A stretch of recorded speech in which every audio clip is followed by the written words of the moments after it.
नमस्कार मित्रांनो, मी तेजस तुमच्या यूट्यूब चॅनलमध्ये हार्दिक स्वागत करतो। आता आपण जसं की DMR सिरीज आपण बघितली, 2 एपिसोड आपण DMR सिरीजचे बघितले। तर हो, तुम्हाला DMRची एक्झाम कशी गेली, ज्यांनी पण दिली त्यांनी मला नक्कीच कमेंटला कळवा की तुमची एक्झाम ही कशी गेली। मोस्ट ऑफ जे स्टुडंट माझ्या कॉन्टॅक्टमध्ये होते त्यांनी मला व्हॉट्सअपला आणि इंस्टाला DM करून सांगितलंच की प्रत्येक बॅचमध्ये नर्सिंग आपल्या सेक्शनमध्ये 3 ते 4 प्रश्न हे माझ्या व्हिडिओमधून होतेच।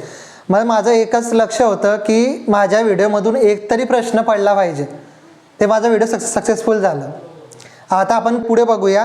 त्याच्यानंतर मला DM पण आले, म्हणजे व्हॉट्सअपला इंस्टाला, की सर तुम्ही GNM आणि ANM वर सिलेबस वाईज शिकवा, सिलेबस वाईज पूर्ण आमचंच कव्हर करा। तर मी आधी पण विचार केला होता की नर्सिंगचे जे ANM GNM आहे याच्यावर सिलेबस वाईज हे व्हिडिओ बनवणार। तर आपण आता सुरू करत आहोत। तर मी GNMचा जो सिलेबस आहे तो फर्स्ट कव्हर करणार, त्याच्यानंतर ANM, कारण तर मोस्ट ऑफ GNM मध्येच ANMचं पण कव्हर होऊन जाईल। जे काही बाकी राहील ते आपण पुढच्या व्हिडिओमध्ये किंवा नेक्स्टमध्ये GNM संपल्यानंतर आपण ANM सुरू करूया। GNMचा जो कंटेंट आहे, म्हणजे जे आपलं सिलेबस दिलेला आहे त्या सिलेबस वाईज आपण सुरू करणार। म्हणजे सेल, त्याच्यानंतर टिश्यू, त्याच्यानंतर जे सिस्टम आहे सर्क्युलेटरी सिस्टम, रेस्पिरेटरी सिस्टम, असे जे हळूहळू आहे जे सिस्टम्स आहे GNM फर्स्ट इयरचे, तेवढे आपण सगळं त्याच्यामध्ये कव्हर करणार। सब्जेक्ट आपला कोणता आहे? Anatomy and physiology. ॲनाटॉमी फिजिओलॉजीचे सिलेबस कव्हर होऊन त्याच्यानंतर आपण GNMचा सेकंड सब्जेक्ट घेणार, behavioural science, community health nursing, fundamental of nursing, असे सब्जेक्ट घेणार। पण GNM फर्स्ट इयरमध्ये हार्ड विषय कोणता आहे? ॲनाटॉमी अँड फिजिओलॉजी, म्हणून मी हा फर्स्ट घेतलेला आहे। तर चला मित्रांनो, सुरू करूया आपला या सिरीजचा व्हिडिओ।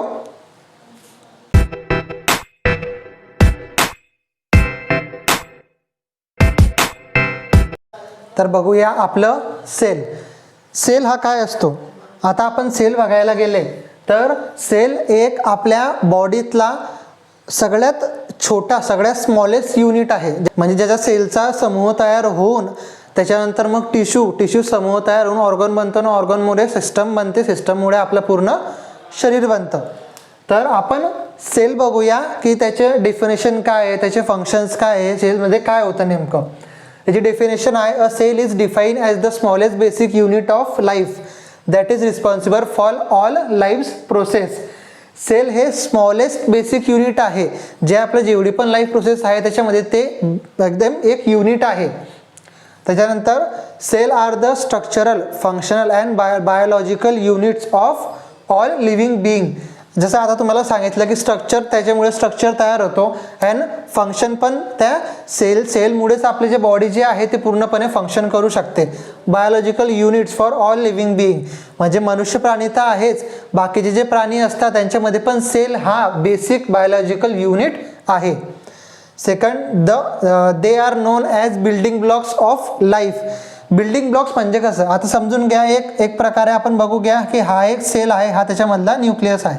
सेल हे वेगवेगळ्या साईज अँड शेप्सचे असतात। मी एक तुम्हाला फक्त एक्झाम्पल म्हणून सांगतोय की असं एक सेल आहे, तर मग याच्यावरती अजून एक सेल येईल, साईडला अजून एक सेल, असे इंडिपेंडेंट सेल एकत्र येऊन पूर्ण एक टिश्यू तयार होतो। असे मल्टिपल टिश्यू बनून एक ऑर्गन तयार होतो, तसं मल्टिपल ऑर्गन मिळून एक पूर्ण सिस्टम तयार होतो। जसं की तुम्हाला मी सांगितलं की आपण सिस्टम बघणारच आहे, तर सिस्टमचं जे बेसिक आहे सेल ते आपण आता बघत आहोत। Robert Hooke was the first biologist who discover cell. हे खूप IMP आहे स्टुडंट्स, हे MCQ मध्ये तुम्हाला विचारू शकता। Who was the first biologist who discovered cells, तर ते आहे Robert Hooke. Cell converts the nutrient taken from food into energy. Cell काय करतं, जे फूड आहे त्याचं न्यूट्रिएंट घेतो आतमध्ये आणि त्याच्या थ्रू त्याचे ते एनर्जी आहे ते कन्वर्ट करतो। Cells are different shapes and size. तुम्हाला आता मी सांगितलं की सेल हे डिफरंट शेप्स अँड साईजचे असतात। प्लस ज्या सिस्टममध्ये त्या सिस्टममध्ये त्या सेल्सचे नावं पण त्याप्रमाणे दिलेले असतात। आता कार्डियाक आहे तर कार्डियाक सेल्स, असं वेगवेगळ्या सेल्सचे, म्हणजे वेगवेगळ्या सिस्टममध्ये त्या सेलचे वेगवेगळे नावं दिलेले असतात। आता आपण हे बघितलं बेसिक। आता आपण सेलचं स्ट्रक्चर कसं असतं ते बघूया। तर आपण नेक्स्ट बघूया structure of cell. Structure of सेलमध्ये आता मी स्क्रीनवर पूर्ण सेलचं स्ट्रक्चर लावते, ते तुम्ही नीट बघून घ्या.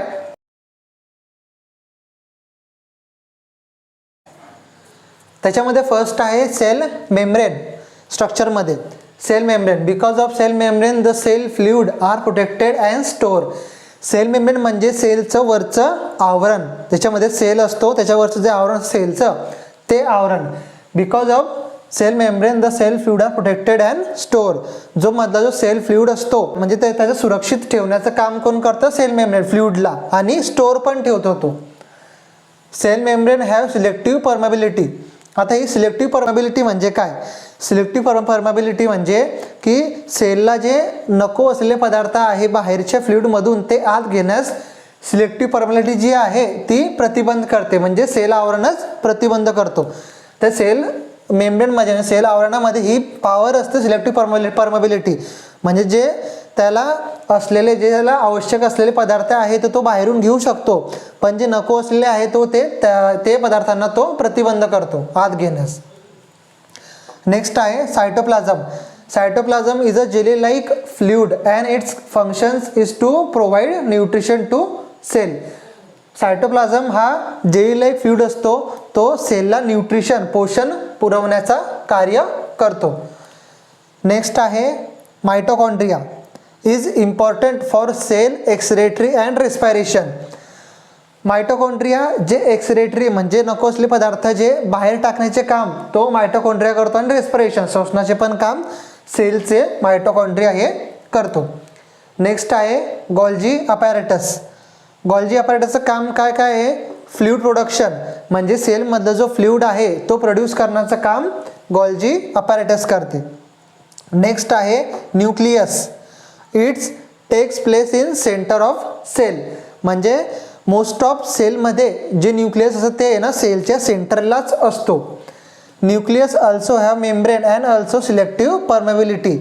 न्यूक्लियसला पण मेम्ब्रेन असतो आणि त्याला पण सिलेक्टिव्ह परमेबिलिटी ही असते, म्हणजे आवश्यक असलेले पदार्थ तो आत घेऊ शकतो, नको असलेल्या पदार्थांना तो प्रतिबंध लावू शकतो.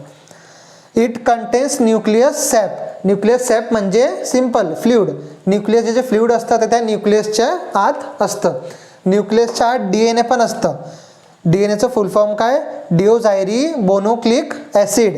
It carried genetic information. DNA जो आहे तो आपली जेनेटिक इन्फॉर्मेशन जो आहे तो कॅरी करतो, जो आपल्या पेरेंट्समधून आपल्यामध्ये येतो. कशामुळे?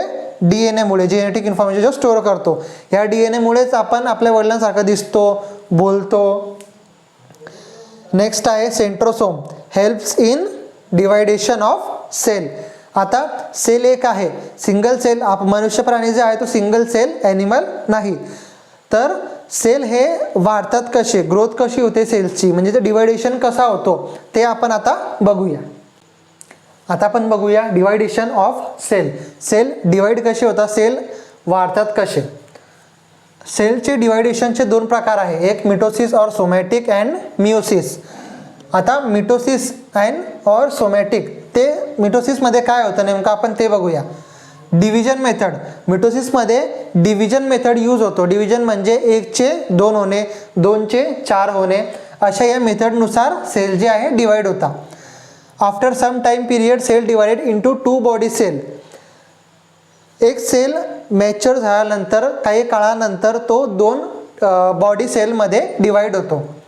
Children grown by adding new cell. आता लहान मुलांची ग्रोथ अँड डेव्हलपमेंट कशी होते, तर ते जे सेल असतात ते न्यूली ॲड होत चालतात, म्हणजे डिवाइड होत चालतात. Cells that are damage worn out and destroyed by disease are replace. म्हणजे जे सेल्स डॅमेज होता, वर्नआउट होता किंवा डिस्ट्रॉय होता बाय डिसीजमुळे नष्ट होता, ते याच प्रकारे रिप्लेस केले जातात. आता आपण मिटोसिसची स्टेप्स कशा, डिवायडेशनचे स्टेप्स कसे मिटोसिसमध्ये ते आपण बघूया. चला मित्रांनो बघूया सेलचं डिवायडेशन कसं होतं आणि सेलच्या डिवायडेशनचे प्रोसेस कशी असते, स्टेप्स कशा असतात. तर फर्स्ट स्टेप आहे prophase, metaphase, anaphase and telophase. And fifth आहे two baby cell was form, म्हणजे दोन बेबी सेल जे आहे ते फॉर्म होऊन जातात, दोन सेल जे ते तयार होऊन जातात. आता हा जो टॉपिक आहे हा खूप इम्पॉर्टंट टॉपिक आहे, कारण हा एक्झाममध्ये खूप वेळेस विचारला जातो. प्रोफेस, नेमकं प्रोफेसमध्ये होतं काय? Centrosome divided into 2. सेंट्रोसोम जो आहे आपला, सेंट्रोसोम म्हणजे मराठीमध्ये आपण त्याला म्हणतो ताराकेंद्र, तो 2 याच्यामध्ये डिवाइड होतो. But still they connected with microfibres. पण त्यांच्यामध्ये जे मायक्रोफायबर्स असतात त्याच्याने ते कनेक्टेड असतात. ते डिवाइड तर होऊन जातात आहे सेंट्रोसोम, पण ते फायबर्सने, मायक्रोफायबर्सने कनेक्टेड असतात. आता मेटाफेज, डिस्ट्रॉय न्यूक्लियस मेम्ब्रेन. मेटाफेजमध्ये काय होतं, जो न्यूक्लियस असतो सेलमध्ये त्याचा जो मेम्ब्रेन असतो तो डिस्ट्रॉय होतो. And both centrosome go to the 2 ends of the cell. जे सेंट्रोसोम असतात ते जे आहे सेलच्या एंडिंगला म्हणजे शेवटी जाऊन हे होतात, थांबतात. But still connected with the microfibres. ते सेंट्रोसोम वेगळे होऊन 2 टोकाला गेले सेलच्या, तरीही ते मायक्रोफायबर्सने जोडलेले असतात. Third phase, anaphase, the central junction of the centrosome destroy and it becomes 2 separate centre. Central junction म्हणजे जे मायक्रोफायबर्स आहे त्याच्यामध्ये एक जॉईंट असतो, जंक्शन असतो, तो डिस्ट्रॉय होतो. And it becomes 2 separate centre, म्हणजे ते 2 सेंटर तयार होतात सेंट्रोसोमचे. But they still connected with microfibres. या स्टेपमध्येही ते एकदम सूक्ष्म मायक्रोफायबर्सने कनेक्टेड असतातच. Telophase, the nucleus separated into 2 and membrane will be reappear. टेलोफेजमध्ये काय होतं, जे न्यूक्लियस असतं आपण सिंगल असतं, आधी सेंट्रोसोम जे आहे ते 2 होतात, त्याच्यानंतर त्यांचे फायबर्स जे हळूहळू तुटायला लागतात, त्याच्यानंतर जे आहे सेलमधलं जे न्यूक्लियस जे आहे ते 2 मध्ये सेपरेट होतो. And membrane will be reappear. न्यूक्लियसचे जे दोन्ही सेपरेट झाल्यानंतर न्यूक्लियसचे दोन्ही मेम्ब्रेन जे आहे ते रिअपियर होता, म्हणजे परत दिसायला सुरुवात होते. त्याच्यानंतर 2 baby cell was form. न्यूक्लियसचं separate झाल्यानंतर सेलचं आवरण तयार होतं, त्याच्यानंतर 2 बालपेशी हे तयार होतात. हे जे स्टेप्स आहे हे भरपूर इम्पॉर्टंट आहे. हे खूप वेळेस एक्झाममध्ये विचारले जातातच, आणि हे असे नाही विचारले गेले तर तुम्हाला स्टेज 1, स्टेज 2, स्टेज 3, स्टेज 4 या प्रकारेही विचारू शकतात. आता नेक्स्ट आपण बघितलं होतं, आपण 2 टाईप बघितले होते, मिटोसिस अँड मिओसिस. आता आपण मिओसिस बघूया. नेक्स्ट आपण बघूया मिओसिस. मिओसिस या प्रकारात सेल कसं डिवाइड होतं. Only sex cell reproduce in this type. जे आपले सेक्स सेल असतात मेल अँड फिमेलचे, ते जे सेल आहे तेच रिप्रोड्यूस होता इन दिस टाईप मिओसिसमध्ये. मिओसिसमध्ये फक्त जे सेक्स सेल असतात तेच रिप्रोड्यूस होतात. Sperm and ovum are the sex cell. म्हणजे स्पर्म अँड ओवम जे आहे, स्पर्म मेलमधले ओवम फिमेलमधलं, हे दोघं जे आहे हे सेक्स सेल आहे मिओसिसमध्ये ज्यांचं रिप्रोडक्शन होतं. Third, they both content only 23 chromosomes. आता फर्स्ट मिटोसिसमध्ये किंवा सेलमध्ये क्रोमोझोम्स असतात. क्रोमोझोम्स म्हणजे न्यूक्लियसमध्ये क्रोमोझोम्स असतात, न्यूक्लियसच्या आत सेलच्या आत न्यूक्लियस, न्यूक्लियसच्या आत क्रोमोझोम्स. तर ते किती असतात, ते असतात 46, म्हणजे त्यांचे 23 पेयर असतात. तर ते पेयर कसे तयार होतात, जे सेक्स सेल असतात they both content only 23 chromosomes. म्हणजे स्पर्म सेलमध्ये पण फक्त 23 क्रोमोझोम असतात आणि ओवम सेलमध्ये फक्त 23 क्रोमोझोम्स असतात. हे दोघं जेव्हा हे एकत्र येतात हे मिओसिस पद्धतीने, तेव्हा त्यांची जोडी होते 23 pair of chromosomes. After both sex cell comes together 23 + 23 = 46. Chromosomes of both of them are combined and their 23 pair are formed. जसं तुम्हाला मी आता जस्ट सांगितलं. In this way a human cell is formed by conjugation or meiosis. काय होतं meiosis, संपलं एवढंच. क्रोमोसोमच्या जोड्या तयार झाल्या, हे स्पर्म सेल आणि ओवम सेल एकत्रित आलं म्हणजे काय झालं, फर्टिलायझेशन झालं. हे फर्टिलायझेशन तुम्हाला OBGYN आणि गायनेकॉलॉजीमध्ये शिकायला भेटेलच, म्हणजे तुम्हाला मी शिकवेलच. आता फक्त खूप डीप नाही जाते आपण, फक्त सेलमध्ये आपल्याला काय काय विचारू शकतात एवढं आपण वरचं बघूया. जेवढं आपलं GNMचं आहे सिलेबस तेवढंच आपण बघूया. In this way a human cell is form and by conjugation or meiosis process from chromosomes of mother sex cell and chromosomes of father sex cell combine, then the properties of both mother and fathers come in to child. हे जे chromosomes आहे ते मदरचे आणि फादरच्या sex सेलमुळे जेव्हा combine होतात तेव्हा जे properties आहे म्हणजे गुणधर्म जे DNA कॅरी करतो इन्फॉर्मेशन आपली, ते properties of both mothers and fathers आपल्या पॅरेंट्समधल्या कम इन टू चाइल्ड ह्या क्रोमोझोम्समुळे ते येतात. After joining 23 pairs of chromosomes to join both of the cells grown further by division method.